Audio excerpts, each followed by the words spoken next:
Hello friends, my name is Koolio and welcome back to the channel. Today guys, we're taking a first look impressions video for LYN the Lightbringer. This is an upcoming hero collector mobile RPG that is, however, available in certain countries like the Philippines, but they just opened up their pre-registration event for the Western release. So I decided to go ahead, jump into the game, play it, and see how fun the game is or if it's worth playing when the game officially launches. And I have to say, yeah, actually, I've been having a lot of fun with this game.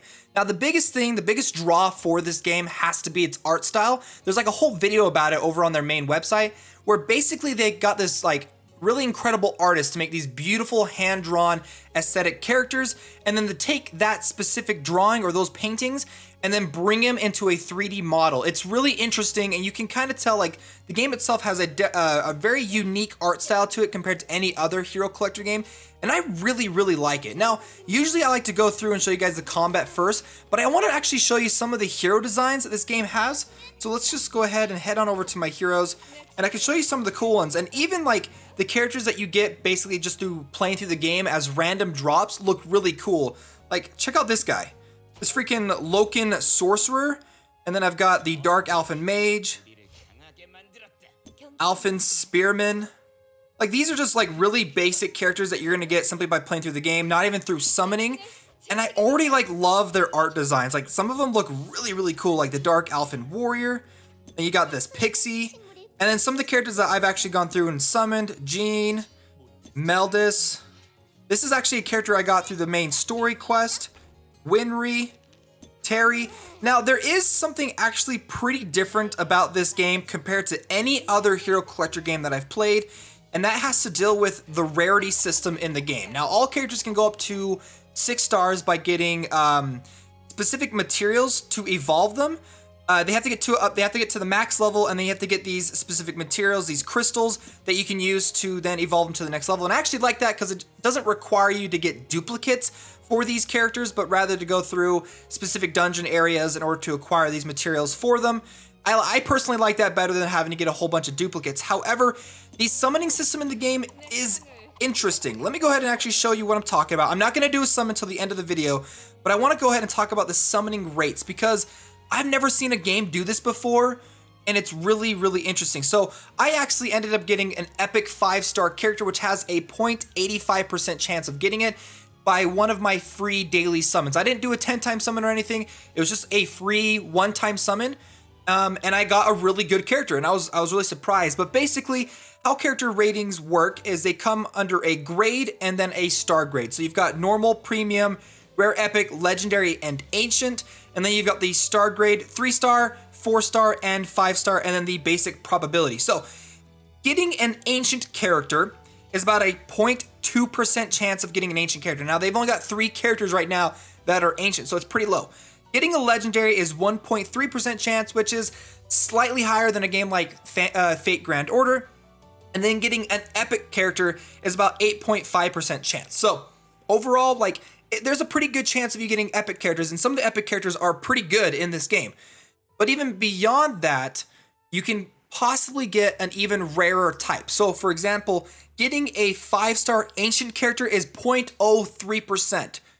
It's weird. It's weird that they have it broken down like that.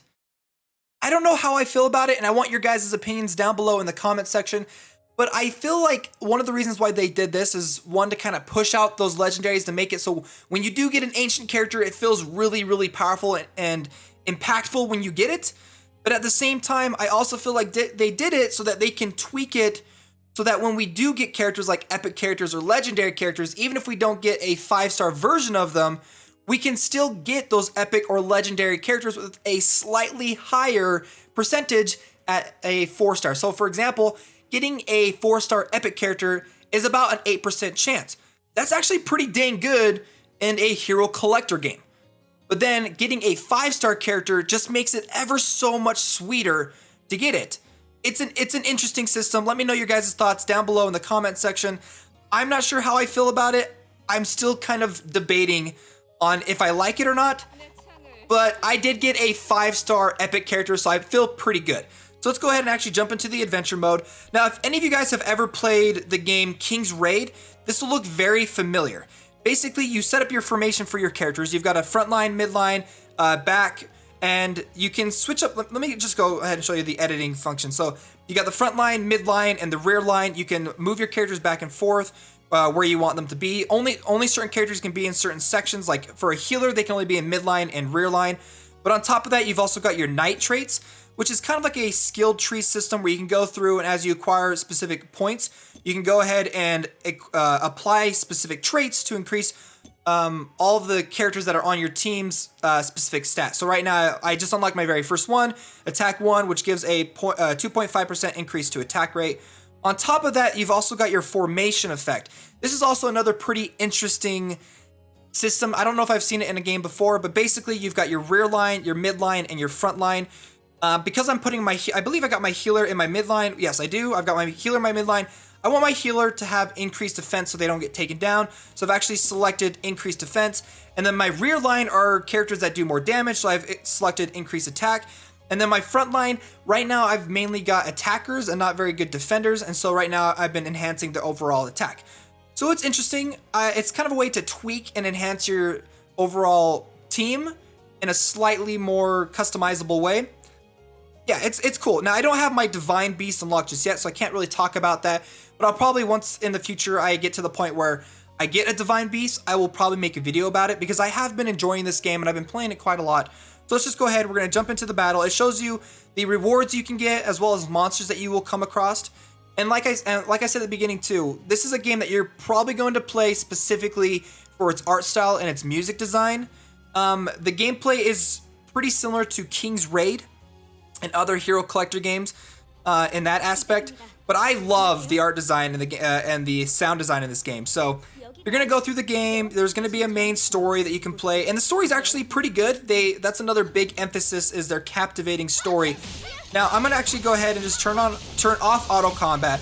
But the characters will move from left to right, attacking enemies, and then you can select which abilities they'll activate. So I'm just gonna go ahead and just tap on these. Usually they'll just auto do it anyway. But there you go. You can tap. They each have 3 abilities. I don't have the 3rd ability for some characters unlocked just yet. But they've also got an ultimate ability. But they've got an interesting system with the ultimate ability where you can make them even stronger by doing a combo. So you might want to wait till all of your ultimate abilities are ready before you go ahead and activate them. Go ahead and just activate a couple more of these abilities.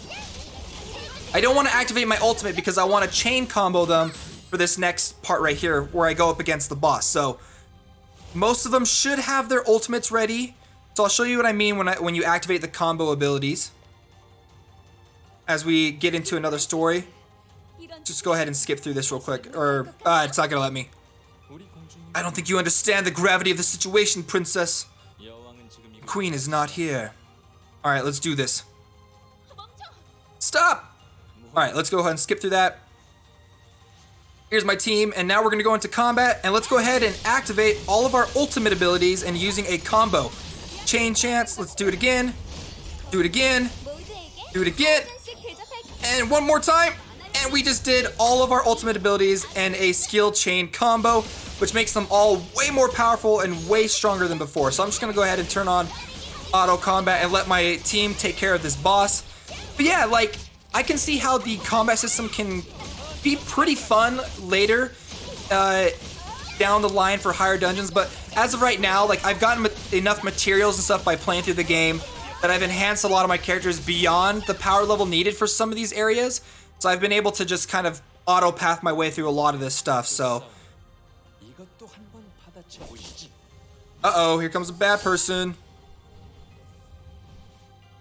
Is she gonna... That's enough. Oh, no, she's a good person. She's not gonna hurt us. But you can see, like, when a game doesn't let you skip some of its cutscenes, you know that they've got a strong emphasis on the story in the game, which I don't mind. Like, there are some games that are way too story-driven that some people may not like. I feel like this game has a really good in-between.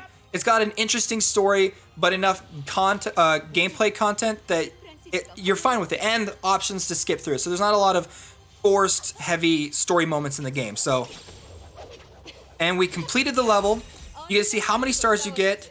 You get to see any equipment items that you acquire, gold, and it looks like we actually got a brand new hero added to our roster. So I'm going to go ahead and head on back. And I like that. I like games that actually give you characters when you beat them in dungeons. So head on over here. And the new one that we got was this character right here. an Alphen Mage, which it looks pretty cool. Now with the characters, as you're going through, you can develop them by sacrificing other characters. Characters of the same type will give you increased, like this one is a mage, only gives me 113 experience, but if I do a warrior, it gives me 169 experience.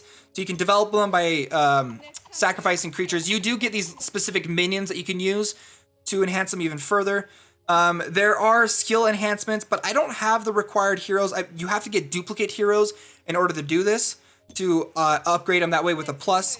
Then there's a gear system in the game as well, but you can only equip specific gears to specific characters. For example, she's like a warrior, so I can only use warrior type skills. But I did get a new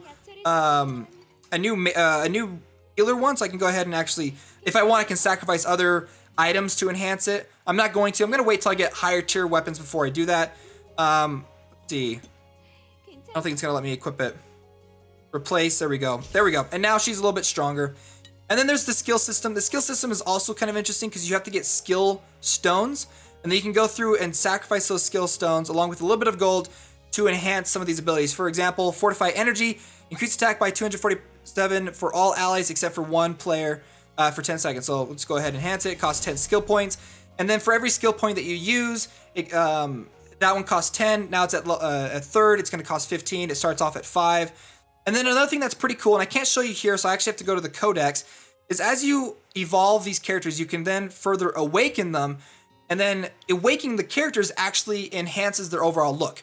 Now in this hero codex, you can see all the different rarities. The 3 red characters up here at the top, these are the ancient characters, Yuria, and then Loki and Fenrir. Fenrir looks amazing, so I'll show you what I'm talking about with the appearance and the awakening system. So if I were to get Fenrir and continue to awaken her, evolve to reach 6 stars, once she gets to 6 stars, she's going to look like this.